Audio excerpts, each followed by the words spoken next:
जय हिंद दोस्तों। आपका अभ्यास एक्स डिफेंस पे स्वागत है। मेरा नाम परीक्षित है।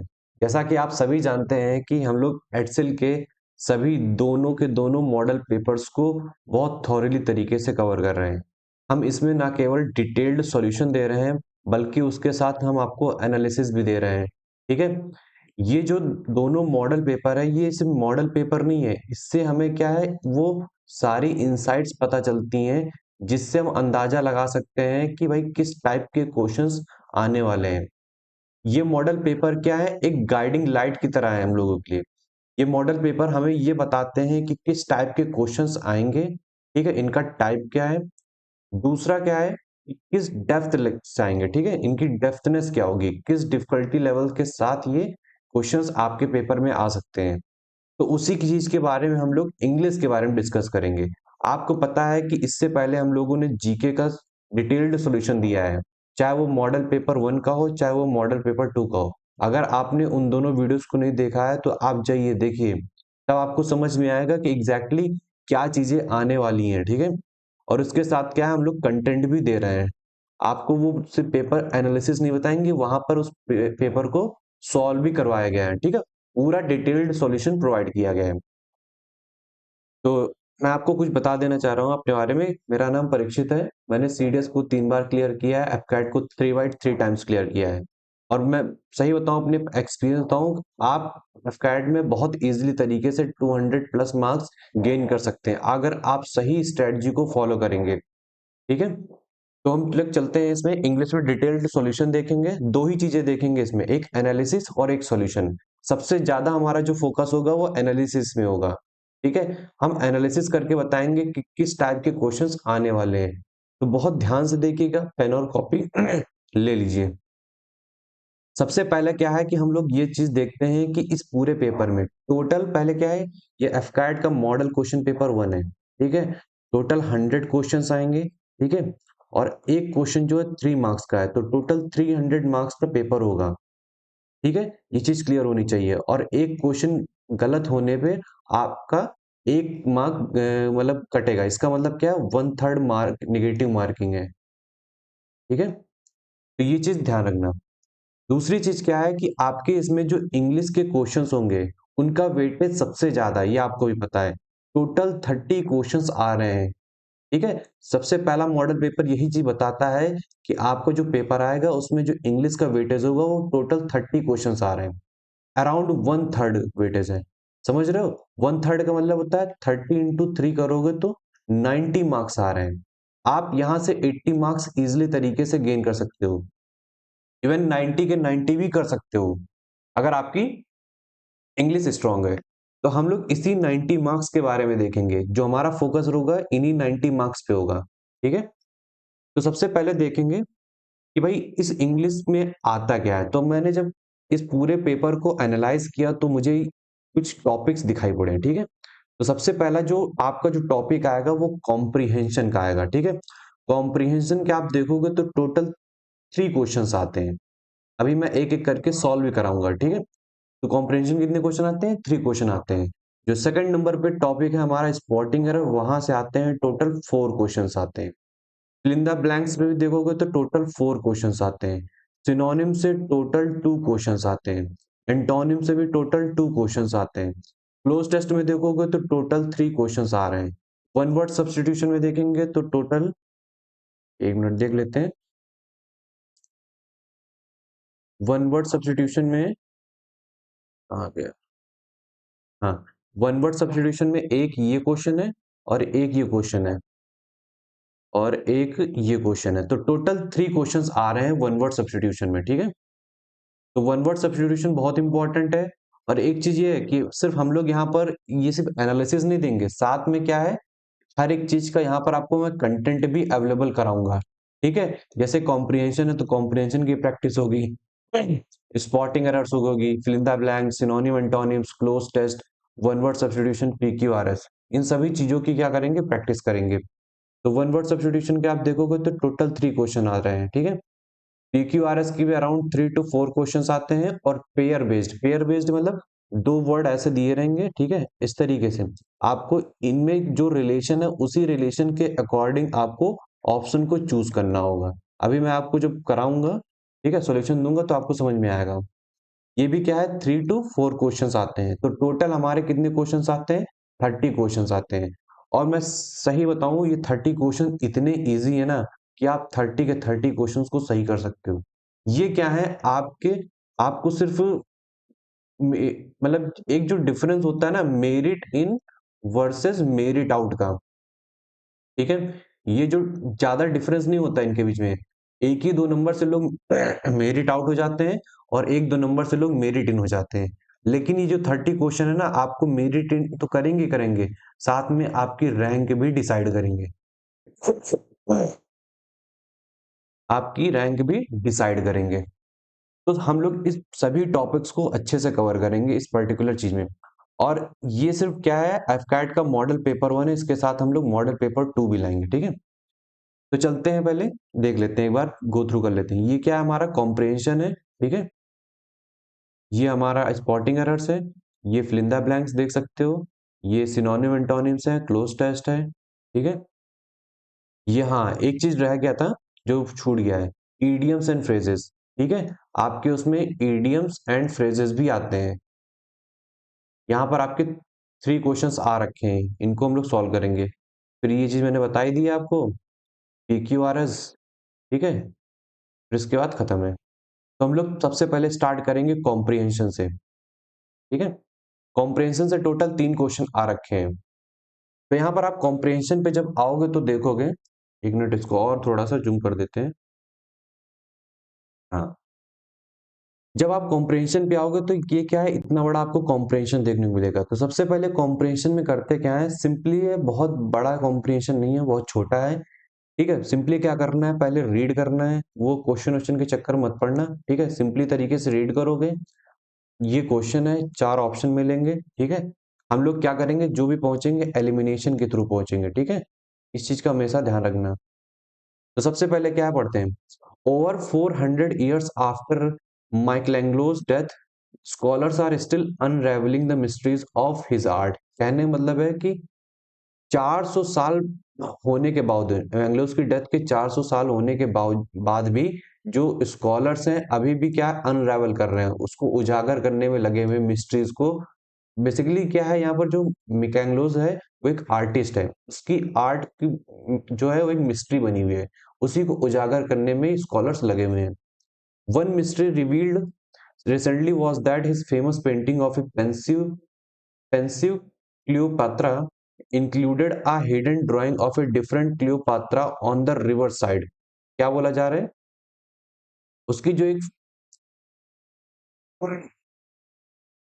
की एक हिडन, क्या कहा गया, his famous painting of pensive, pensive मतलब होता है चिंतित, ठीक है। एक क्लियोपात्रा है, ठीक है, चिंतित, उसकी चिंतित क्लियोपात्रा की एक बहुत ही फेमस पेंटिंग उसने ड्रॉ की है, ठीक है।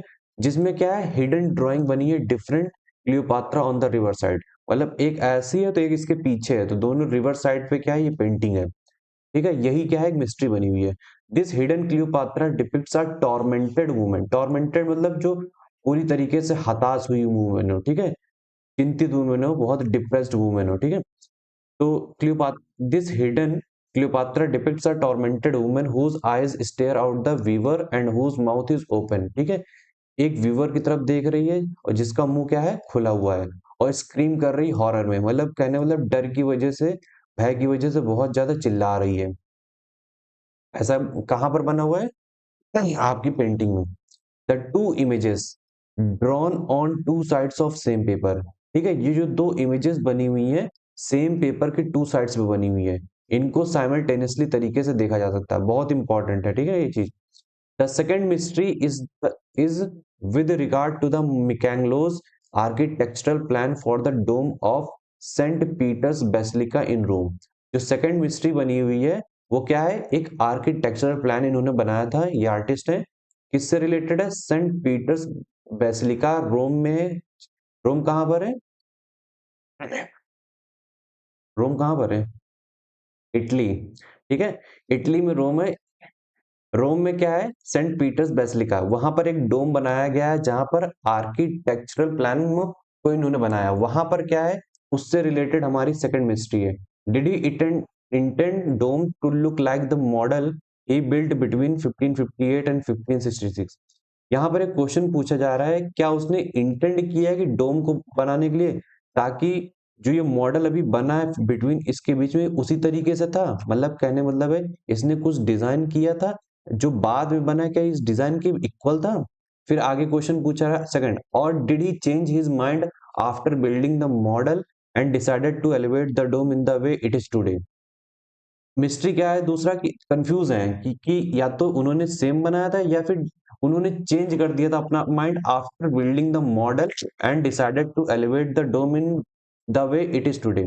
जिस तरीके का डोम अभी है, क्या उस तरीके से क्या उन्होंने बनाया था, ठीक है, क्या उन्होंने अपना माइंड बिल्डिंग मॉडल बनाने के बाद चेंज कर दिया था और डिसाइड किया था ताकि हम उस डोम को और एलिवेट कर दें जैसा आज है। मतलब कहने मतलब इन्हीं दोनों के बीच में कंफ्यूजन बना हुआ है। Scholars do not agree on the answer. अब इन दो आंसर पे क्या है, एग्री नहीं कर रहे हैं, यही इसकी मिस्ट्री बनी है। Third mystery about this great artist was why he destroyed hundreds of thousands of his drawings before he died. बोला थर्ड मिस्ट्री क्या है, थर्ड मिस्ट्री क्या है कि थाउजेंड्स, कि भाई अपने मरने से पहले उन्होंने थाउजेंड्स ऑफ अपनी ड्राइंग को क्यों डिस्ट्रॉय कर दिया था, एक ये मिस्ट्री है। फिर उसके बाद एक आगे, did he feel that they were unimportant और did he want the world to see only his finish product. क्या उन्होंने उनको क्या उनको ये फील हुआ था कि वो सारी जो पेंटिंग जिन्होंने उसको डिस्ट्रॉय किया वो अनइम्पोर्टेंट थी, या फिर did he want the world to see only his finish product, या फिर वो ये चाहते थे कि उनका जो मास्टरपीस है, जो फिनिश प्रोडक्ट है, उसको सिर्फ वर्ल्ड देखे, ठीक है, इसलिए उन्होंने डिस्ट्रॉय कर दी। मतलब ये मिस्ट्री बनी हुई है, लोगों को पता नहीं है क्या सही है क्या गलत है।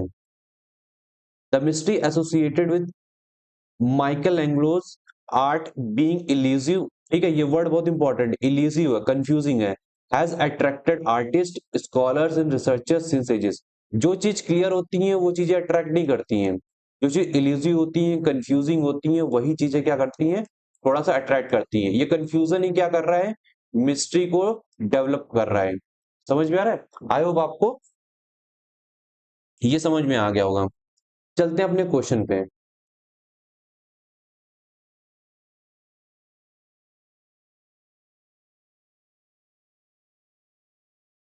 क्वेश्चन क्या पूछ रहा है कि why did Michael Anglo destroy so many drawings before he died. मतलब बोला गया है माइकल एंग्लो ने मरने से पहले इतनी ढेर सारी ड्राइंग्स को क्यों खत्म कर दिया था, डिस्ट्रॉय कर दिया था।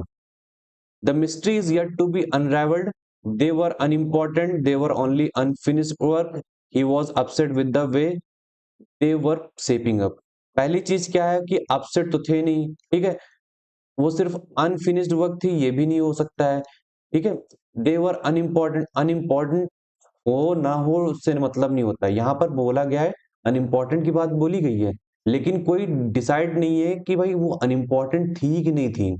ये कोई कंक्लूजन पे नहीं पहुंच रहा है कि वो अनइम्पोर्टेंट थी, हो सकता हो इम्पोर्टेंट हो लोगों के लिए, तो ये भी नहीं होगा। तो इसका जो आंसर होगा, the mystery is yet to be unravelled, ठीक है। ये हमारी मिस्ट्री क्या है, अभी भी क्या है, इसको उजागर करना बाकी है, क्योंकि दो चीजों में पेज फंस रहा है, ठीक है। ये है कि ये है, तो कोई चीज डिसाइड नहीं हो रही, कोई कंक्लूजन पे नहीं पहुंच पा रहा है, इसलिए अनरेवल्ड करना बाकी है।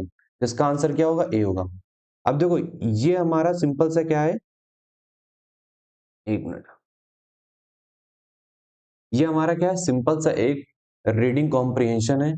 इसको अगर एक बार समझ लिया, क्वेश्चन का आंसर देना बहुत आसान है, ठीक है। यहाँ पर आप देखोगे जो क्वेश्चन के स्टेटमेंट आ रहे हैं वन लाइनर हैं, ज्यादा बड़े नहीं है। अगर आपने इसको समझ लिया तो बहुत इजीली तरीके से इसको टैकल कर सकते हो, ठीक है, और आपको सीधा सीधा 3 मार्क्स मिल जाएंगे।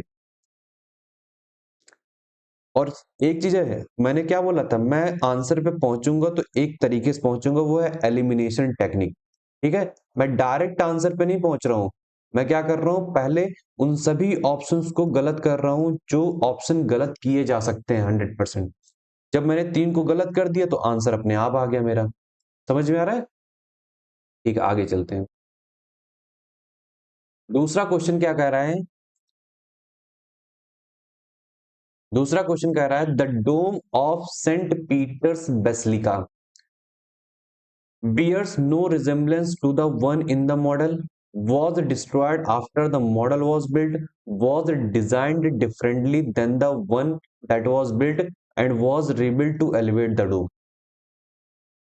ठीक है, तो आप यहां पर देखोगे एक बात बोली गई है यहां पर सेंट पीटर्सबर्ग में। ठीक है, एक ये बात बोली गई है यहां तक और एक बात ये बोली गई है। ठीक है, तो इन दोनों में कंफ्यूजन ये बना हुआ है कि इन्होंने जो बिल्डिंग है, ठीक है, जो बिल्डिंग है उसका मॉडल बनाने के बाद उस फिर से पेंटिंग को चेंज किया है कि बाद में फिर से इसको एलिवेट कर दिया है डोम को जैसा आज है। ठीक है, तो कहने का मतलब है कि किसी को ये चीज पता नहीं है कि मिस्ट्री क्या है। ठीक है, तो यहाँ बोला गया did he intend the dome to look like the model and decided to elevate the dome in the way it is today. तो यहाँ पर यही चीज बोला जा रहा है कि एक ये प्रॉब्लम आ रही है, इसमें कंफ्यूजन है। ये बिल्डिंग का मॉडल बनाने के बाद अपना माइंड चेंज कर दिया है कि did he intend the dome to look like the model he built between 1558 and 1556 61। ठीक है, इसके बीच में जो मॉडल बना है क्या उस तरीके से बनाने की कोशिश की है कि मॉडल की बिल्डिंग बनाने के बाद उसमें चेंजेस किए हैं। तो कंफ्यूजन हमेशा बना हुआ है। इसका मतलब क्या है कि जिस तरीके की बिल्डिंग आज बनी हुई है उससे वो डिफरेंट पेंटिंग थी, मॉडल डिफरेंट था, इसीलिए बोला जा रहा है the design differently than the one that was built. अब एलिमिनेशन कैसे करोगे, यहां पर क्या लिखा गया bears no resemblance to the one in the model. ये तो बिल्कुल एक्सट्रीम बात कर रहा है कि भाई मॉडल में जो है वो उसमें कोई रिजेम्बलेंस नहीं है, ऐसा तो बिल्कुल नहीं बोला गया ना, कुछ तो मॉडल बनाया ही था। दूसरा क्या है was destroyed after the model was built. ऐसा आप कंक्लूजन दे ही नहीं सकते हो क्योंकि दो चीजों में क्या है कंफ्यूजन बना हुआ है ऑलरेडी। फिर was rebuild to elevate the dome, ये भी क्या है बहुत श्योरिटी के साथ बोला जा रहा है, तो श्योरिटी तो बिल्कुल होगी नहीं, तो इसको कट कर दिया, इसको कट कर दिया, इसको कट कर दिया, तो हमारा आंसर क्या होगा, सी होगा। ठीक है, अब चलते हैं हम लोग अपने नेक्स्ट क्वेश्चन पे। देख रहे हो थोड़ा सा ट्रिकी है, लेकिन अगर आप एक बार समझ लोगे तो आपको समझ में आ जाएंगी चीजें, बहुत इजीली तरीके से कर लोगे। अब चलते हैं अपना तीसरा question. It can be inferred from the passage that the most unusual, ये वर्ड देखना, the most unusual aspect in the drawing of Cleopatra is that. ठीक है, the figure of A tormented woman, क्या ये मोस्ट अनयूजुअल एस्पेक्ट है? The figure of A screaming woman, क्या ये most unusual aspect है? Different shades of emotions of Cleopatra can be seen at the same time. The painting of women on both side is that of Cleopatra's. ये जो Cleopatra जो painting women की है दोनों side, क्या ये Cleopatra की अनयूजुअल है? बिल्कुल नहीं, ये तो अनयूजुअल है नहीं, ये तो बार बार रिपीट कर रहा है कि उसी चीज की है। ठीक है, टॉर्मेंटेड वुमन बताए रखा है, तो ये कैसे अनयूजुअल हो सकता है? अनयूजुअल और बिल्कुल डिफरेंट। ठीक है, ये भी नहीं। Different shades of emotion of Cleopatra can be seed at the same time. ठीक है, इस मिस्ट्री को निकाला गया था कि हम साइमल्टेनियसली तरीके से उस पेंटिंग को हर तरीके से देख सकते हैं। ठीक है, तो जो क्लियोपात्रा के इमोशंस हैं उनके डिफरेंट शेड्स को सेम टाइम पे हम देख सकते हैं। यहां पर देखो लिखा हुआ है ये कैन बी व्यूड साइमल्टेनियसली। समझ में आ रहा है? इसलिए इसका जो आंसर होगा वो सी होगा, ए बी और डी नहीं होगा। तो इस तरीके से आपको क्या करना है, कॉम्प्रिहेंशन को सॉल्व करना है। हम कॉम्प्रिहेंशन की और वीडियोस लाएंगे फॉर प्रैक्टिस, ठीक है, ताकि आप इन कॉम्प्रिहेंशन को बहुत इजीली तरीके से कर सको। एक बार में कॉम्प्रिहेंशन ये नहीं समझ में आएंगे। ठीक है, इसके लिए आपको क्या करना पड़ेगा, प्रैक्टिस करना पड़ेगा, और प्रैक्टिस के लिए हम लोग लेकर के आएंगे। ठीक है, कॉम्प्रिहेंशन के बारे में किस तरीके से कॉम्प्रिहेंशन को सॉल्व करते हैं, अप्रोच करते हैं। ठीक है, अब चलते हैं अपने नेक्स्ट पे। अब यहाँ पर क्या दिया गया है, हमारा स्पॉटिंग एरर्स आया है। ठीक है, स्पॉटिंग एरर्स बहुत ही आसान आया है। ये स्पॉटिंग एरर्स आपको कहाँ कहाँ पर देखने को मिलेगा, आपको एनडीए में देखने को मिल जाएगा, सीडीएस देखने को मिल जाएगा, सीएपीएफ में भी ये आते हैं। ठीक है, जिसने सीडीएस एनडीए सीएपीएफ की तैयारी कर रखी है वो बहुत इजीली तरीके से कर लेगा। कैसे देखते हैं। The ebb and flow of the rights are now understood. ठीक है, तो यहाँ पर आप देखोगे तो इसमें किसी भी तरीके का एरर नहीं देखने को मिलेगा। ठीक है, ये बिल्कुल करेक्ट है। ठीक है, ये आर किसके लिए यूज हो रहा है, क्योंकि दो चीजें हैं, एब एंड फ्लो। एब एंड फ्लो का मतलब होता है जब लहरें आती हैं, ठीक है, फिर उसके बाद जाती हैं, तो ये क्या होता है, एब एंड फ्लो। एब एंड फ्लो क्या होता है, पूरा टाइड्स के लिए यूज हो रहा है, ठीक है। टाइड्स क्या होती हैं? समुद्रों में आती हैं, ओशन में आती हैं, सीज में आते हैं, ठीक है। तो ये जो पूरा सेंटेंस है वो सही है, इसका क्या होगा आंसर? आंसर इसका डी होगा। तो देख लो किस टाइप के क्वेश्चन आ रहे हैं, बहुत टफ नहीं आ रहा है, इजी आ रहा है। अगर आप नॉर्मल स्पॉटिंग एरर्स के रूल्स पढ़ोगे तो आप इस क्वेश्चन को बहुत इजीली तरीके से कर लोगे, ठीक है। अब दूसरा क्वेश्चन देखते हैं। सिंस हिज अराइवल, ध्यान देना, since his arrival at his native town he is trying to the best of his ability to spread education among masses, ठीक है। मतलब बोला जा रहा है कि वो जब वो अपने नेटिव टाउन पहुंचा तब से वो क्या कर रहा है, अपनी बेस्ट एबिलिटी के साथ ट्राई कर रहा है ताकि वो मासेस के बीच में, लोगों के बीच में क्या है, एजुकेशन फैला सके। तो यहाँ पर कहाँ पर क्या नाम है, एरर होगा, तो आप देखते हैं। सिंस है, आपको पता है, आपने पढ़ा होगा प्रेजेंट परफेक्ट टेंस, ठीक है, प्रेजेंट परफेक्ट कॉन्टिन्यूअस टेंस। उस प्रेजेंट परफेक्ट कॉन्टिन्यूअस टेंस में आप देखोगे तो क्या लगता है, यूज हैज बीन या फिर हैव बीन, ठीक है। हैज बीन और हैव बीन के साथ क्या लगता है, वर्ब की फर्स्ट फॉर्म प्लस आईएनजी लगता है, ठीक है। तो यहाँ पर क्या दिया गया है, इज दिया गया है, तो इज यूज नहीं होगा। क्यों नहीं यूज होगा? क्योंकि यहाँ पर क्या है, सिंस का यूज किया गया है, ठीक है। तो सिंस का जब यूज होता है तो इसके साथ हैज बीन या हैव बीन प्लस वर्ब की फर्स्ट फॉर्म लगती है। क्योंकि यहाँ पर ही का यूज किया गया है, ठीक है, यहाँ पर ही का यूज किया गया है जो कि क्या है, सिंगुलर सब्जेक्ट है, और सिंगुलर सब्जेक्ट के साथ क्या लगता है, हैज बीन लगता है। इसलिए यहाँ पर आप देखोगे इस के साथ क्या आएगा, हैज बीन आएगा। क्लियर है? तो इसमें जो गलती है वो गलती बी वाले में, तो इसका जो आंसर होगा आपका बी होगा, ठीक है। इसमें जो आपका आंसर होगा वो बी होगा, ठीक है। तो देख रहे हो किस टाइप के क्वेश्चन आ रहे हैं। आप बेसिकली बेसिक रूल्स भी पढ़ेंगे ना तो आप इन क्वेश्चन को बहुत इजीली तरीके से कर सकते हैं। बहुत बेसिक नॉलेज की जरूरत है, ठीक है। बस आपको क्या करना है कि जो सिंपल सिंपल रूल्स होते हैं, सब्जेक्ट वर्ब एग्रीमेंट, ठीक है, नाउन प्रोनाउन क्या होता है, ये सारी चीजें पढ़ लेंगे, बेसिक रूल्स पढ़ लेंगे, तो आप इन क्वेश्चन को बहुत इजीली तरीके से कर लेंगे, ठीक है। तो इसलिए बेसिक रूल्स अपने क्लियर रखना। अब देखेंगे ये बहुत ही बेसिक है, ये आता ही आता है। जैसे one of my friend came running to me give me this good news, ठीक है। मतलब कुछ मेरे ढेर सारे क्या है, दोस्त हैं, फ्रेंड्स हैं। अब इनमें से मान लो ये वाला जो फ्रेंड है वो मेरे पास दौड़ता हुआ आया और मुझे क्या ये गुड न्यूज दी है, ठीक है।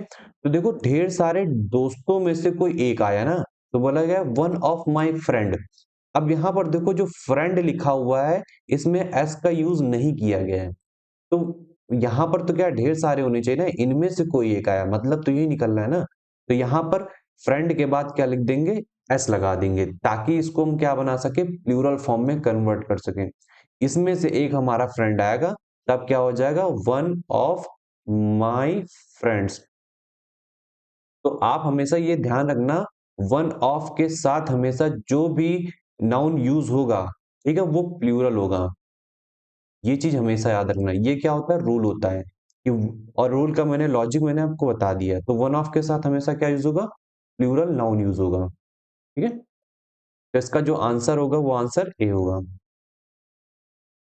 फिर उसके बाद देखते हैं, अब देखो ये सिर्फ सॉल्यूशन नहीं दे रहा हूं आपको, यहां से ये भी समझ में आ रहा है कि डिफिकल्टी लेवल क्या है, ठीक है। इसकी डिफिकल्टी लेवल बहुत हाई नहीं है कि भाई सीडीएस की लेवल की है, लेकिन इसकी डिफिकल्टी लेवल इतनी भी कम नहीं है। तो इससे अंदाजा ये मिल रहा है कि भाई किस टाइप से हमें स्पॉटिंग एरर्स को प्रिपेयर करना है। बहुत ज्यादा नहीं घुसना है, ठीक है, ऊपर ऊपर तरीके से पढ़ना है, बेसिक रूल्स पढ़ना है। अगर उतना कर लिया है तो, और ज्यादा से ज्यादा क्या करना है, आपको प्रैक्टिस करनी है। बेसिक रूल्स पढ़ा, ठीक है, ज्यादा ज्यादा क्या करनी है, प्रैक्टिस करनी है। प्रैक्टिस के थ्रू आपके सारे के सारे कॉन्सेप्ट क्या होंगे, क्लियर हो जाएंगे, ठीक है। आगे चलते हैं। While it is apparent that biotechnology offers significant benefits, adequate attention has not been focused, ये सब अलग अलग है, has not been focused to this vital area, ठीक है। तो सबसे पहला क्वेश्चन क्या है, क्या ये सही लग रहा है, while it is apparent, बिल्कुल सही लग रहा है, apparent है, ठीक। apparent का मतलब होता है स्पष्ट है कि जो बायोटेक्नोलॉजी है ऑफर करती है सिग्निफिकेंट बेनिफिट्स, और adequate attention, but adequate attention has not been focused to this vital area. Adequate attention क्या है, हमारा सिंगुलर है, इसके साथ हैज लिखा है, ठीक है, वेल एंड गुड। इसके बाद क्या, हैज नॉट बीन, ये पैसिव वॉइस में, इसलिए फोकस्ड, ठीक है। आपको पता है कि पैसिव वॉइस में क्या होता है, पैसिव वॉइस में हमेशा वर्ब की थर्ड फॉर्म का यूज होता है। यहाँ पर कौन सी passive voice, has not been, इसके बाद क्या होता है, वर्ब की थर्ड फॉर्म आती है, ठीक है। अब फोकस्ड टू लिखा हुआ है, क्या लिखा हुआ है, फोकस्ड टू। फोकस के बाद होता है फोकस ऑन यूज होता है, ठीक है, टू कभी यूज नहीं होगा, समझ में आ रहा है? तो फोकस्ड के साथ हमेशा क्या यूज होता है, हमेशा ऑन प्रिपोजिशन यूज होता है। आपको प्रिपोजिशन के बेसिक मतलब मालूम होने चाहिए, ठीक है, कौन सा कहाँ पर यूज होना चाहिए, तभी आप इस क्वेश्चन को कर सकते हो। तो आप सिंपली क्या करोगे, इसका जो आंसर होगा, आंसर डी होगा, ठीक है। तो जहां पर इसको इस तरीके से भी कर सकते हो कि आपको बहुत ही ऑड लग रहा है, जहां पर भी वो ऑड इसीलिए लग रहा है क्योंकि वो फ्लो में नहीं है, तो जहां पर फ्लो टूटता है उस अंदाजे के साथ भी आप आंसर टिक कर सकते हो, ठीक है। अब चलते हैं, फॉर्चून कंटिन्यू टू स्माइल मी। अब स्माइल एट होगा, स्माइल ऑन होगा, अपॉन होगा, विद होगा, तो स्माइल विद मी नहीं होगा, स्माइल अपॉन नहीं होगा, ठीक है। अब फंसता है एट और ऑन पे, ठीक है। एट किसी पर्टिकुलर प्लेस के बारे में दिखाता है, ठीक है। एट क्या होता है, किसी पर्टिकुलर प्लेस के बारे में दिखाता है, वहां यूज होता है। लेकिन जो ऑन होता है वो स्माइल के साथ होता है, ठीक है, स्माइल ऑन मी, ठीक है। Fortune continue to smile on me, जो हमारा जो कह सकते हो भविष्य है, फॉर्चून मतलब, ठीक है, जो फॉर्चून है वो continue to smile on me, हमें हमेशा हमारे पर क्या है, हंसता रहता है। तो स्माइल के साथ क्या है, हमेशा ऑन यूज होगा, ये याद रखना। फोकस के साथ हमेशा क्या यूज होगा, ऑन यूज होगा, ये दो बातें याद रखना। ये जितनी बातें यहाँ बताई जा रही हैं वो सारी चीजें लिख लेना।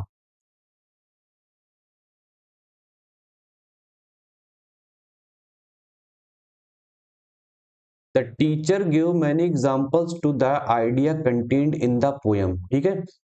जो टीचर है उसने ये थोड़ा सा इसके लिए सॉरी, क्योंकि ये सारे क्या है, लेटर्स एक साथ मिल गए हैं, मैं आपको प्रोनाउंस करके बता देता हूँ। The teacher give many examples to dash the idea contained in the poem. अब ये क्या है, हमारे वर्बल फ्रेज है, ठीक है, ये क्या है, हमारे वर्बल फ्रेज है। अब यहाँ पर अलग तरीके से वर्ब का यूज किया जा रहा है, ठीक है। यहाँ पर आप देखोगे ब्रिंग अबाउट, ब्रिंग फोर्थ है, ब्रिंग इन है, ब्रिंग आउट है, ठीक है। तो यहाँ पर बोला जा रहा है the teacher give many examples to dash the idea content in the poem.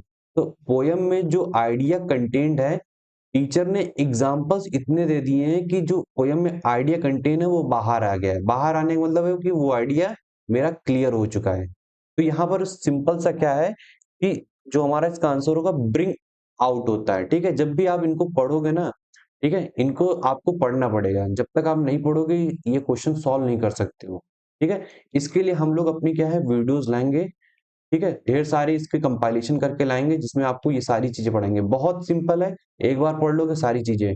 Bring out का, ब्रिंग का मतलब लाना होता है, आउट मतलब बाहर, तो मतलब इस पोयम में जो आइडिया कंटेन है उसको बाहर लाना, मतलब पोयम में जो आइडिया है उसको क्लियर कर देना।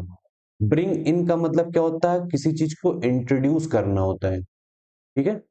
और ब्रिंग फोर्थ का मतलब होता है सामने लाना, ठीक है। और ब्रिंग अबाउट का मतलब होता है किसी चीज के बारे में बताना, ठीक है। तो ये इस टाइप से क्या आ रहे हैं, आपके वर्बल फ्रेज आ रहे हैं।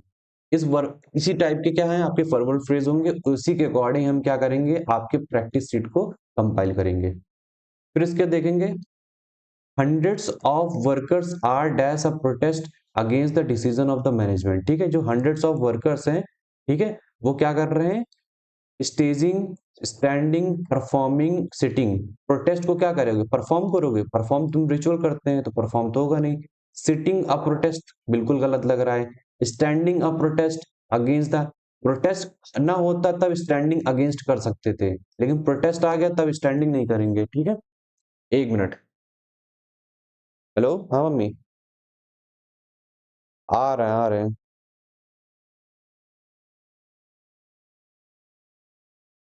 तो यहां पर क्या होगा, स्टेजिंग होगा, ठीक है, कि एक स्टेज पे वो सब क्या है, सपोर्टर्स एक साथ हैं, वो क्या कर रहे हैं, प्रोटेस्ट कर रहे हैं against the decision of the management, ठीक है। तो इसका जो आंसर होगा, इसका जो आंसर होगा वो स्टेज होगा।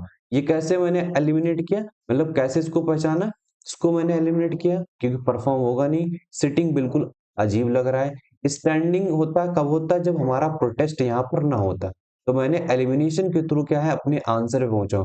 हमेशा एलिमिनेशन के थ्रू अपने आंसर पे पहुंचोगे तो बहुत ज्यादा कॉन्फिडेंस के साथ क्या है उस पर्टिकुलर आंसर को टिक करोगे। ठीक है, अब चलते हैं आगे। ठीक है, इस टाइप के क्वेश्चन आपके आने वाले हैं, आप ये चीज समझ लेना। ये क्या है, fill in the blank. USA has become a dash of many nationalities allowing companies to make use of global talent. जब तक आपको इसकी मीनिंग नहीं मालूम है ना, तब तक आप इसे कर नहीं सकते हो। ठीक है, इसलिए मीनिंग मालूम होना बहुत जरूरी है।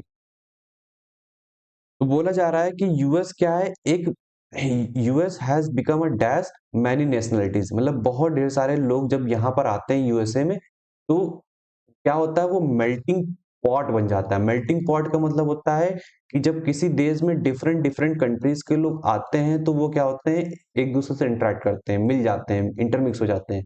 तो उसे इसीलिए बोला गया है मेल्टिंग पॉट हो जाता है। ठीक है, जिसमें डिफरेंट डिफरेंट नेशनल के लोग यहाँ पर आते हैं, जिससे क्या होता है कंपनीज के पास ऑप्शन हो जाता है कि वो ग्लोबल टैलेंट को क्या कर सके, यूज कर सके अपने। ठीक है, ये चीज आपने देखा ही होगा। इंडिया से कितने लोग जाते हैं यूएसए में। ठीक है, मेल्टिंग पॉइंट अलग होता है, ठीक है, पोर्ट बॉयलर अलग होता है, पॉइंट गार्ड अलग होता है।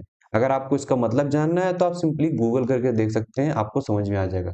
मैं सबसे ज्यादा फोकस क्या कर रहा हूँ, एनालिसिस पे फोकस कर रहा हूँ, किस टाइप के क्वेश्चन आ सकते हैं।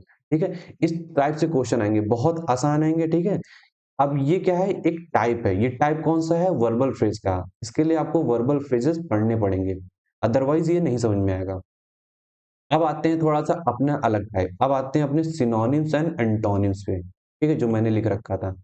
अब सिनोनिम्स एंटोनिम्स इस टाइप से आएगा। ठीक है, सेंटेंस के फॉर्म में भी आ सकता है, लेकिन इन्होंने इस टाइप से दिया है। एक सिंपल वर्ड दिया है, इसका क्या बताना है आपको, सिनोनिम बताना है। मतलब क्या बोला कि which expresses the meaning of the given word, इस गिवन वर्ड की क्या बताना है, मीनिंग बताना है। एब्ज्योर का मतलब क्या होता है, टू रिनाउंस। ठीक है, टू रिनाउंस, रिनाउंस का मतलब होता है त्यागना। ठीक है, रिनाउंस का मतलब क्या होता है, त्यागना। तो इसका एब्ज्योर का क्या करेंगे, पैट्रोनाइज का शेल्टर करना होता है, त्यागना नहीं होता है। सैंक्शन का मतलब होता है प्रतिबंध लगाना, ये भी नहीं होगा। अप्रूव का मतलब क्या होता है, ये पॉजिटिव मीनिंग है। ठीक है, ये हमारी एब्ज्योर क्या है, निगेटिव मीनिंग है। ठीक है, और ये पॉजिटिव मीनिंग है, इसलिए पॉजिटिव मीनिंग नहीं होगी। डिसओन करना, डिसओन करना। ठीक है, ये क्या होता है, ये त्यागना होता है, डिसओन करना मतलब।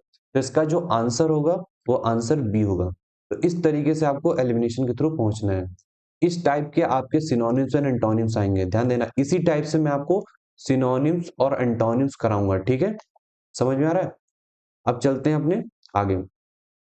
अब यहाँ पर भी क्या है, एक सिनोनिम हमें बताना है, एक्सेसिव का। एक्सेसिव का मतलब बहुत अधिक।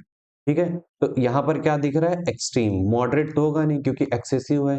ठीक है, स्लगिश जो स्लो, रबिश भी नहीं होगा। तो इसका जो आंसर होगा वो एक्सट्रीम होगा। तो ये बहुत आसान है, अगर आपको पता है तो आप देखते उड़ा दोगे सेकंडों में, 5 सेकंड भी नहीं लगेगा आपको। डेस्पिकेबल का मतलब क्या होता है, कोई चीज निंदनीय हो। ठीक है, घृणा लायक हो, निंदनीय हो या फिर घृणा लायक हो, हेट्रेड हो, हेट्रेड टाइप की। ठीक है, उसे हम क्या कहते हैं, डेस्पिकेबल। लेकिन यहाँ पर क्या बोला जा रहा है, हमें अपोजिट चुनना है। ठीक है, हमें क्या चुनना है, अपोजिट चुनना है। अपोजिट, जाहिर सी बात है यहाँ पर क्या होगा, तो ये क्या है, एक निगेटिव मीनिंग है। ठीक है, ये आउटब्रेक हो गया। आउटब्रेक का मतलब क्या होता है, चारों तरफ फैलना। ठीक है, एस्केप का मतलब होता है भागना। ब्रेकआउट का मतलब होता है कि जैसे, अब ब्रेकआउट, अब ब्रेकआउट क्या है, हमारा वर्बल फ्रेज है। ठीक है, तो फ्रेजल वर्ब जिसे कहते हैं। अब ब्रेकआउट के मतलब अलग अलग तरीके से होते हैं, वो अलग अलग जगह यूज होता है। ठीक है, ब्रेकआउट जैसे किसी की डेथ हो गई तो वहीं की वहीं कोई महिला ब्रेकआउट हो गई, उस टाइप से होता है। अब यहाँ पर सिर्फ एक वर्ड बच बच गया है, रिस्पेक्टेबल। ठीक है, तो डेस्पिकेबल मतलब निंदनीय है। ठीक है, जिसका असम्मान, सम्मान नहीं किया जाता है, अपमान किया जाता है, हेट किया जाता है। इसका जस्ट अपोजिट क्या होगा, रिस्पेक्टेबल। ठीक है, दूसरा क्या है, एक्सल्ट। एक्सल्ट का क्या निकालना है, हमें अपोजिट निकालना है। एक्सल्ट का मतलब होता है कि जो बहुत ज्यादा खुश हो। ठीक है, बहुत ज्यादा खुश हो, जिसे हम रिजॉइस भी कहते हैं। ठीक है, और रिजॉइस यहाँ दिया ही गया है। लेमेंट का मतलब होता है विलाप करना, जैसे विलाप करना मतलब रोना धोना। ठीक है, उस टाइप से। एनिमेट का मतलब आपको मालूम है। ठीक है, कोर्स का मतलब क्या होता है, कच्चा टाइप का। ठीक है, कोर्स, कच्चा टाइप का। तो एक्सल्ट का मतलब क्या होता है, इसका जो अपोजिट होगा वो अपोजिट निकालना, सॉरी, हाँ अपोजिट निकालना, ठीक है। अपोजिट का मतलब क्या होता है? खुश होना, रिजॉइस होना। तो जाहिर सी बात है कि रोना धोना, लेमेंट, विलाप करना क्या होगा? इसका अपोजिट होगा। तो इसका आंसर जो हो जाएगा वो ए हो जाएगा, ठीक है। इसका जो आंसर हो जाएगा वो ए हो जाएगा। तो देख रहे हो कितने आसान है। जब आप मीनिंग्स पढ़ोगे ना तो बहुत ही आसान है। मैं कह रहा हूं कि इससे डिफिकल्ट पेपर आएगा, ठीक है। इस तरीके का पेपर तो बिल्कुल नहीं आने वाला है, इससे डिफिकल्टी पेपर आएगा। इसलिए आप क्या करोगे? मॉडल पेपर तो ठीक है, मॉडल पेपर से आपको अपर लेवल का पढ़ना होगा, ठीक है। आपको अपना स्टैंडर्ड मेंटेन करके चलना होगा, क्योंकि वहां पर एकदम से टफ पेपर आ गया तो आप झेल जाओगे। इसलिए मैं कह रहा हूँ कि डिफिकल्ट पेपर के लिए आपको तैयार रहना है। ये ये तो बहुत आसान आसान मीनिंग है, ठीक है। अगर ये टफ आ गई तो बहुत मुश्किल हो जाएगा आपके लिए उसको एलिमिनेट करना। बस एक चीज हमेशा ये ध्यान रखना है कि भाई वो मीनिंग पॉजिटिव सेंस दे रही है कि नेगेटिव सेंस दे रही है। इन चीजों को ध्यान में रख के क्या करेंगे? एलिमिनेट करना है। जैसे क्या है कि जैसे यहाँ पर है, अब यहाँ पर तुम देखोगे ये सभी क्या है? ये तीनों ही क्या है? निगेटिव मीनिंग है। सिर्फ ये क्या है? पॉजिटिव मीनिंग है। तो इसका अपोजिट ये हो गया, क्योंकि ये क्या है? अपने आप में निगेटिव मीनिंग है, तो निगेटिव मीनिंग तो होगा नहीं, क्योंकि अपोजिट बताना है इसलिए पॉजिटिव मीनिंग लगा लिया। तो इस तरीके से दिमाग को क्या करना है? खोलना है। इसके लिए मैं खुद वोकैब की क्लासेस लाऊंगा, ठीक है, अभी रिसेंट डेज में, जिसमें हम लोग ये सारी चीजें सीखेंगे। यहाँ पर नहीं सीख सकते हैं, ठीक है, इतना टाइम नहीं है। अब चलते हैं, यही हमारा क्या है? ये हमारा क्लोज टेस्ट है, ठीक है। क्लोज टेस्ट में क्या होता है? एक पैराग्राफ होता है जिसमें इन्होंने 3 फिल इन द ब्लैंक्स दे रखे हैं, ठीक है। आपको सिंपली इसको क्या करना है? रीड करना है। 4 ऑप्शन है, इसमें से जो ऑप्शन सही होगा उसे लगाना है। तो पढ़ते हैं। Green house gases are only dash of the story when it comes to the global warming, ठीक है। changes to one part of the climate system can dash additional changes to the way the planet absorbs or reflects energy. These secondary changes are dash climate feedbacks and they could more than double amount of warming caused by the carbon dioxide alone। ठीक है, green house gases के बारे में simple सा है, समझ में आ गया होगा। अब यहाँ पर कौन सा होगा? एक्स की जगह देख रहे हो, यहाँ पर इस टाइप से क्लोज टेस्ट आएगा। यहाँ पर एक्स की जगह क्या होगा? Whole material. देखो, green house gases are only whole of the story, एक एक करके रख देंगे। Whole of the story, whole of the story क्या होता है? Only whole of the story क्या होगा भाई? अगर होल होता तो ओनली लगता ही नहीं, यहाँ होल होगा नहीं। Only material of the story when it comes to global warming, ये भी क्या है? सही नहीं लग रहा है। फिर उसके बाद इशू देखेंगे, only issue of the story when it comes to the global warming, ये भी सही नहीं लग रहा है। तो यहाँ पर क्या होगा? ओनली पार्ट होगा, ठीक है, only part of the story when it comes to global warming, ठीक है। तो ग्लोबल वार्मिंग के केस में जो ग्रीन हाउस गैसेस है वो सिर्फ एक पार्ट है स्टोरी का, ठीक है। पूरी स्टोरी तभी बाकी है। ग्रीन हाउस क्या है? सिर्फ इस स्टोरी का सिर्फ एक पार्ट है, ठीक है। तो आपको इस पर्टिकुलर सेंटेंस के सेंस के अकॉर्डिंग क्या है? टिक करना है। अब चलते हैं अपने वाई वाले। बहुत आसान है, देख रहे हो कितना आसान है। 3 लाइन का, 4 लाइन का सिर्फ वो है क्लोज टेस्ट, ठीक है। फोर्थ वाला देखते हैं। The changes to one part of the climate system can लिखा हुआ है, ठीक है। क्या लिखा हुआ है? कैन के लिखा।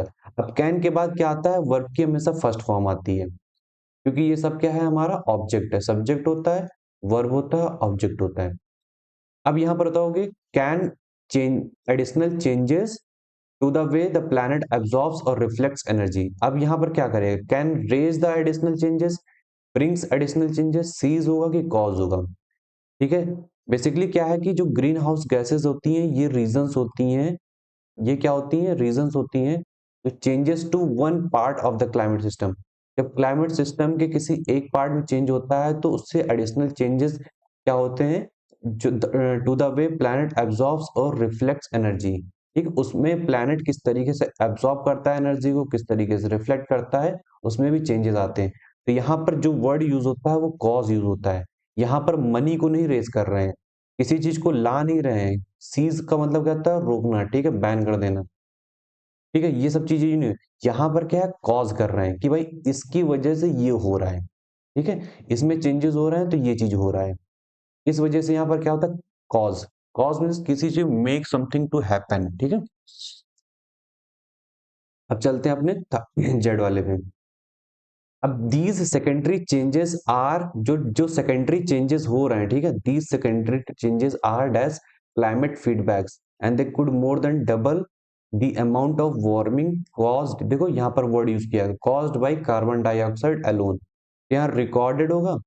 अब यहाँ पर क्या है, secondary changes recorded, resultant, called, but तो आएगा नहीं, कॉल्ड भी नहीं आएगा, ठीक है। अब रिजल्टेंट और रिकॉर्डेड होगा, क्या चीज रिकॉर्ड कर, रिकॉर्ड थोड़ी कर रहे हैं। ये जो सेकेंडरी चेंजेस हैं ये क्या है, रिजल्टेंट है, रिजल्ट है किसी चीज का, क्लाइमेट फीडबैक जो है, ठीक है। Secondary changes are resultant climate feedbacks हैं, ठीक है। And they could more than double हो सकते हैं, ठीक है। ये सब क्या है, रिजल्टेंट क्लाइमेट फीडबैक्स हैं, ये रिजल्ट के साथ कि ये चीज हुआ है जिसकी वजह से ये हमारा रिजल्ट निकल रहा है, ठीक है। जब ग्रीन हाउस गैसेस बढ़ती हैं तो उससे हमारी क्या है, ग्लोबल वार्मिंग बढ़ती है।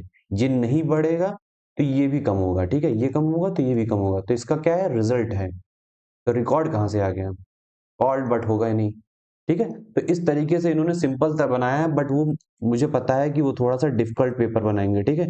इतना भी सिंपल नहीं बनाएंगे, अगर इतना सिंपल बनाएंगे तो सभी लोग कर लेंगे, और कट ऑफ बहुत ज्यादा हाई जाएगी, ठीक है। इसलिए वो टफ ही बनाएंगे पेपर। अब आते हैं अपने इडियम्स एंड फ्रेजेस पे, ठीक है। इडियम्स एंड फ्रेजेस पे, ये क्या होते हैं इडियम्स फ्रेजेस। तो इडियम्स एंड फ्रेजेस में पहली चीज क्या है कि आपको थोड़ा सा अपना लॉजिक लगाना होता है और थोड़ा सा आपको पढ़ना होता है, ठीक है। यहाँ पर जैसे कैसे लॉजिक लगाते हैं ये देखते हैं। एट सिक्सेस एंड सेवन, तो ये सिक्स है और सेवन है, ठीक है। तो कंफ्यूजन है, सिक्स होगा कि सेवन होगा, कंफ्यूजन है कि नहीं है, ठीक है। तो to score well, score well का मतलब क्या होता है, सियोरिटी दिखा रहा है, ठीक है। यहाँ तो सियोरिटी है नहीं तो ये हमारा होगा नहीं। परफेक्ट ऑर्डर, यहाँ पर कंफ्यूजन है तो परफेक्ट ऑर्डर में कैसे हो सकता है, बिल्कुल नहीं हो सकता है। टू फील फ्राइटेंड, ठीक है, यहाँ तो कंफ्यूजन है ना। इन डिसअरे, डिसअरे का मतलब होता है डिसऑर्डर में होना, ठीक है, ऑर्डर में ना होना, ठीक है, कंफ्यूजन होना, अव्यवस्था जिसे कहते हैं, ठीक है। तो इसका जो आंसर होगा वो डी होगा, क्योंकि डिसअरे में है ना। फील फ्राइटेंड का तो कोई मतलब ही नहीं यहाँ पर, समझ में आ रहा है। तो यहाँ पर सिक्स और सेवन का मतलब होता है कि कंफ्यूजन में है, ऑर्डर में नहीं है चीजें। इस कंफ्यूजन से हम क्या दिमाग लगाया कि भाई डिसअरे हो सकता है, ठीक है। तो इस तरीके से। और दूसरी चीज क्या है कि जो भी इडियम्स एंड फ्रेजेस पढ़ता है ये बहुत आसान इडियम फ्रेजेस है, ठीक है। वो देखते ही उड़ा देगा इसे, जिसने पढ़ रखा होगा। ये जो हमारा सेकंड वाला इडियम फ्रेजेस है ये भी बहुत आसान है। ब्लेज द ट्रेल, ट्रेल मतलब क्या होता है, रास्ता, रास्ता बनाना, ठीक है। इसका मतलब क्या है, रास्ता बनाना। तो to start a movement, sudden and expected shock, to be defeated, to be mercilessly, ये दोनों तो होंगे नहीं, एक्सपेक्टेड शॉक होगा नहीं। इसका मतलब टू स्टार्ट अ मूवमेंट, ठीक है। ट्रेल का मतलब क्या होता है कि रास्ता बनाना, तो एक मूवमेंट स्टार्ट करना होता है। फिर इसके बाद देखेंगे the manager of the company always tries to the employees who opposed him, ठीक है। अब जब तक इस चीज को पढ़ोगे नहीं, समझ में नहीं आएगा, आप इस क्वेश्चन को नहीं कर पाओगे, ठीक है। तो सबसे पहला जो इसका जो आंसर होगा, निट द ब्रो होगा। निट द ब्रो का मतलब सिंपल सा है कि अपना गुस्से को जाहिर करना, ठीक है, अपने गुस्सा दिखाना। तो मैंने जो कंपनी का मैनेजर है वो हमेशा ये कोशिश करता है कि जो एम्प्लॉयज उसका अपोज करते हैं उसके अगेंस्ट वो गुस्सा दिखाए, तो निट द ब्रो होगा, ठीक है। अब ये ब्रो बीट होगा, जब तक इसका मतलब नहीं समझोगे नहीं समझ में आएगा। तो आपको सिंपली क्या करना है, आपके लिए ये होमवर्क है, ठीक है, आपके लिए होमवर्क है। भाई ब्रो बीट का आप मतलब पता करके आना, ठीक है। ब्रो बीट का आप मतलब पता करो, हैंग फायर का मतलब पता करो, कर्टेन लेक्चर का मतलब पता करो। और जब ये सारी चीजें पता जाए तो आप कमेंट सेक्शन में लिखो, ताकि दूसरे लोगों को भी फायदा हो। मैं यहाँ बता सकता था सिंपली तरीके से, भाई इसका ये मतलब है, इसका ये मतलब है, इसका ये मतलब है, लेकिन उसका कोई मतलब नहीं होगा, ठीक है। आप खुद से सेल्फ एफर्ट्स मारोगे तभी आपको चीजें याद होंगी। हो सकता हो इनमें से तीनों में से कोई फंस जाए, ठीक है। इसलिए सेल्फ एफर्ट्स मारो, गूगल करो, तब आपको ये चीज समझ में आएगा। इसका भी मतलब निकालना है, ठीक है। अभी मैं जितना पढ़ा दूं, पढ़ाने के बाद सॉल्व करने के बाद आपको खुद से ये पेपर लेकर के सॉल्व करना है, ठीक है। इसको मैं अपने टेलीग्राम चैनल पे डाल दूंगा। फिर इसके बाद देखेंगे हार्म एंड डैमेज। हार्म का मतलब किसी चीज को हार्म करेंगे तो जाहिर सी बात है वो डैमेज होगी। इसका मतलब क्या है कि इसका क्या है, रिजल्ट है, ठीक है। तो यहाँ पर देखो स्वीट का शोर कैसे हो सकता है, बिल्कुल नहीं हो सकता है। स्ट्राउड मतलब बहुत हेल्दी या फिर स्ट्रांग होता है, ठीक है, तो स्ट्रांग का वीक नहीं होगा, ठीक है। कंफ्यूज का सेटिस्फाई तो बिल्कुल नहीं हो सके, क्योंकि ये दोनों क्या है, इसका क्या है, ये रिजल्ट है। तो कोई कंफ्यूज हो तो सेटिस्फाई कैसे हो सकता है। किसी को मैंने क्या किया, इंजर्ड कर दिया, तो वो क्या आएगा, किसी काम को नहीं कर पाएगा। ही इनकैपेसिटेट का मतलब होता है unable to do any work, तो इंजर कर दिया तो जाहिर सी बात है वो इनकैपेसिटेट हो गया। तो हमें क्या करना है, इनके बीच में जो रिलेशन है, ठीक है, उस रिलेशन के अकॉर्डिंग हमें ये पेयरिंग करनी है। ठीक है, अगर इस रिलेशन के आप बाहर जाओगे तो वो क्या है, पेयरिंग नहीं होगी। समझ में आ रहा है? तो इसका जो आंसर होगा वो सी होगा। एक चीज और आपने देखा होगा कि ये तीनों एक ही तरीके से हैं। ये क्या है, अपोजिट है, ये अपोजिट है एक दूसरे के, ये दोनों एक दूसरे अपोजिट है। लेकिन यहाँ पर आप देखोगे तो सिनोनिम्स हैं। इंजर का क्या हो रहा है, हमारा इनकैपेसिटेट हो रहा है, दोनों सिंक में है। तो इस तरीके से भी आप ऑड वन आउट करके निकाल सकते हो। ठीक है, अब चलते हैं अपने नेक्स्ट वाले में। आप लोग मुझे ये बताओगे, ठीक है, ये क्या है, ये आप लोगों के लिए होमवर्क है, ठीक है, इसको आप खुद सॉल्व करोगे और कमेंट सेक्शन में इसका आंसर दोगे। मैं आपको आंसर वहीं के वहीं दे दूंगा, ठीक है। ब्लड कंफ्यूज क्या होगा, इसका आप आंसर खुद दोगे। समझ में आ रहा है? अब चलते हैं एग्जेम्प्ट एंड ऑब्लाइज्ड। एग्जेम्प्ट का मतलब क्या होता है, एग्जेम्प्ट है, ये ऑब्लाइज्ड है, दोनों ही डिफरेंट मीनिंग है, देख के पता चल रहा है। एग्जेम्प्ट का मतलब होता है किसी ड्यूटी से फ्री होना, और ऑब्लाइज्ड का मतलब होता है किसी ड्यूटी को करना, मतलब इन दोनों के बीच में क्या है, अपोजिट निकालना है। एफ्लुएंट का फ्लुएंट ये क्या होता है, एफ्लुएंट अलग चीज होती है, फ्लुएंट अलग चीज होती है। ठीक है, एफ्लुएंट का मतलब क्या होता है, बहुत जो अमीर है। फ्लुएंट का मतलब जो आपकी प्रोनाउंसिएशन, तो इसका कोई सेंस ही निकल रहा है। वैलियंट और माइटी ये दोनों सिनोनिम्स हैं, ठीक है, दोनों का ही मतलब होता है साहसी। इम्यून और ससेप्टेबल ये दोनों क्या है, अपोजिट लग रहे हैं, ठीक है, इम्यूनिटी किसी के अंदर और ससेप्टेबिलिटी होना, ये दोनों क्या है, अपोजिट है। स्टीड फास्ट और रिप्यूटेड दोनों ही क्या है, सिनोनिम लग रहा है, दोनों ही क्या है, पॉजिटिव मीनिंग लग रही है। नहीं पता, मान लीजिए इसका मतलब आपको नहीं पता, इसका भी मतलब आपको नहीं मतलब मान लिया, तो ये क्या है, अपोजिट हमें निकालना है। लेकिन यहाँ पर क्या है, दोनों ही पॉजिटिव मीनिंग आ रही है। ठीक है, जब पॉजिटिव मीनिंग आ रही है तो भाई ये क्या होंगी, लगभग सिनोनिम होंगी, तो ये तो होगा नहीं। यहाँ पर ये निगेटिव है, ये पॉजिटिव है, तो हमें तो इस टाइप से चाहिए ना। यहाँ पर देखो ये पॉजिटिव है, ये निगेटिव है, इम्यून का क्या होगा, ससेप्टेबल होगा। तो मैंने इस रिलेशन के अकॉर्डिंग मैंने इसको निकाला है। पहले मैंने जो गलत हो रहे थे उनको मैंने क्या कर दिया, गलत कर दिया, फिर एलिमिनेशन के थ्रू मैंने आंसर ढूंढ लिया है। तो इस टाइप के क्वेश्चन आपके आने के चांसेस हैं। ये बेसिकली क्वेश्चन जो आते हैं वो रीजनिंग में आते हैं, ठीक है, लेकिन यहाँ पर इन्होंने रीजनिंग के इंग्लिश में भी इंक्लूड कर दिया है। कोई बात नहीं, ये सारी चीजें हम लोग कराएंगे, ठीक है। अब आते हैं, India has been a land as then the warrior और द एडमिनिस्ट्रेटर। ठीक है, अब इसमें देखोगे जो जो आपका आंसर है, आंसर इसमें देख लेना, मैं आपको सीधा इसमें सॉल्व नहीं करा रहा हूँ, ठीक है, ये सारी चीजें हम लोग करेंगे। यहाँ पर आपको सॉल्व नहीं करा रहा हूँ मैं, आपको यहाँ पर सीधा डायरेक्ट आंसर बता रहा हूँ कि आंसर क्या होगा, ठीक है। इसका जो आंसर होगा वो सी होगा। ये सारी चीजें मैं क्यों नहीं करा रहा हूँ, मैं बस आपको ये बताना चाह रहा हूँ कि भाई, कि एनालिसिस देना चाह रहा हूँ कि इस टाइप से आपका पेपर आ रहा है। सिंपल सेंटेंसेस होंगे, वन लाइनर होंगे, इनको क्या करना है, पीक्यू आर एस टाइप के हैं, तो इनको क्या करना है, इस तरीके से अरेंज करना है। बस इसमें यही चीज ध्यान रखना कि मीनिंगफुल होने चाहिए, ठीक है, मीनिंगफुल सेंटेंसेस होने चाहिए। अगर वो मीनिंगफुल नहीं है तो वो गलत होंगे। आपको सिंपली इसमें क्या करना है, इसमें एक एक करके रख के देख लेना है, जो मीनिंगफुल बन रहा है उसे क्या करना है, टिक करना है, ठीक है। जैसे ये मीनिंगफुल निकल रहा है तो इसको मैंने टिक कर दिया है। ये आपका होमवर्क है, ठीक है। इस पे मैंने अपने उस चैनल पे क्लासेस ले रखी है, ठीक है, अभी दिखा रहा हूँ आपको, सारी चीजें कवर करवा रखी है मैंने, दिखाता हूँ आपको मैं। यहाँ पर जब आओगे, इस ये अभ्यास एक डिफेंस चैनल है, ठीक है, इस पे आओगे तो प्लेलिस्ट सेक्शन है, ठीक है। यहाँ पर जो इंग्लिश सेक्शन है, ये यहाँ पर आओगे ना, तो यहाँ पर मैंने क्लासेस ले रखी हैं, ठीक है। तो यहाँ पर क्लासेस ले रखी हैं, आप यहाँ से देख लेना, हर एक चीज S1 S6 भी पढ़ा है जो CDS में आता है, जो बहुत ही टफ होता है, ठीक है, उसको भी पढ़ा रखा है। ये तो बहुत छोटा इसका लेवल है, ठीक है।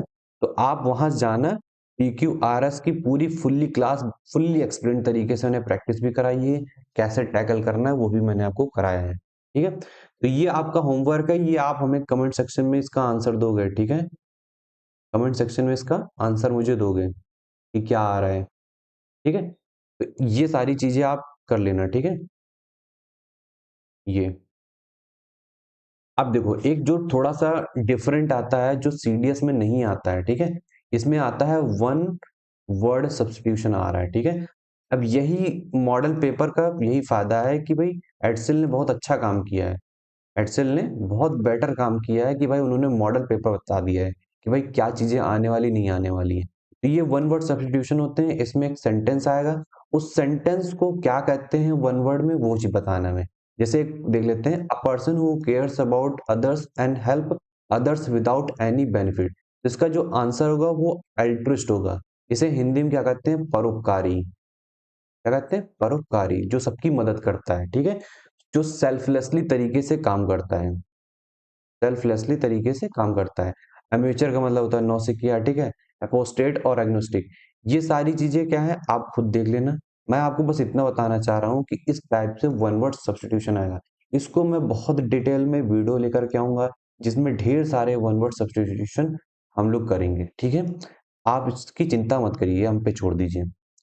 इसी तरीके से आप ये क्वेश्चन सॉल्व कर सकते हैं। इसका आंसर जो होगा वो बी होगा, ठीक है। आंसर यहाँ मैटर नहीं कर रहा है हमारे लिए, यहाँ पर आंसर मैटर नहीं कर रहा है, यहाँ पर मैटर कर रहा है कि क्या चीजें आने वाली हैं, ठीक है।